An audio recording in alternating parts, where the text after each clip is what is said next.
Let's make some simple, quick, and delicious Ghanaian goat light soup or Aponkye Nkrakra. Hi guys, welcome back to my channel. This is Efua. Today, I'm showing you how to make Ghanaian goat light soup the easy way with just a few simple ingredients. So let's get started. Add your washed pepper, onions, ginger, and garlic to a blender.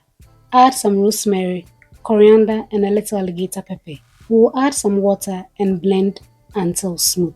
Moving on, we'll add our washed goat meat to a saucepan. Pour the blended mixture over the meat. This is going to season the meat beautifully. Add a little water.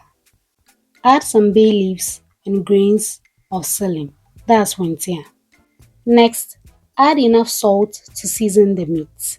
A little extra helps when you add the water later. We will give it a good stir to coat the meat evenly. Next, add some washed garden eggs, tomatoes, carrots, and onion. Cover and bring it to a boil. We'll let it steam until the goat meat becomes a bit tender. That should take about 15 to 20 minutes.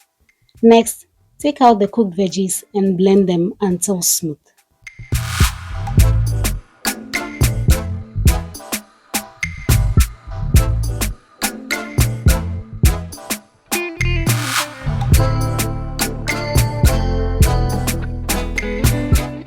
Add the blended mixture back into the soup.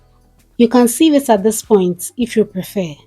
Now, add enough water to reach your desired consistency. We will now add some scent leaves for extra flavor and give it a good stir. Next, we will cover and bring it to a boil for about 10 to 15 minutes. Once it boils, we will lower the heat and leave it to simmer for an extra 15 minutes or until our soup is done. So I added some green scotch bonnet here. This is optional. And guys, our soup is almost ready. It smells and tastes delicious. This soup is normally served with fufu, but I served mine with konkonte. Guys, let me know in the comments if you'll be trying this goat soup recipe. If you enjoyed this recipe, then check out the Ghanaian recipes playlist next. The links are in the description box below. Don't forget to like, subscribe, leave a comment, and share this video with your family and friends. Thank you for watching. See you in the next video.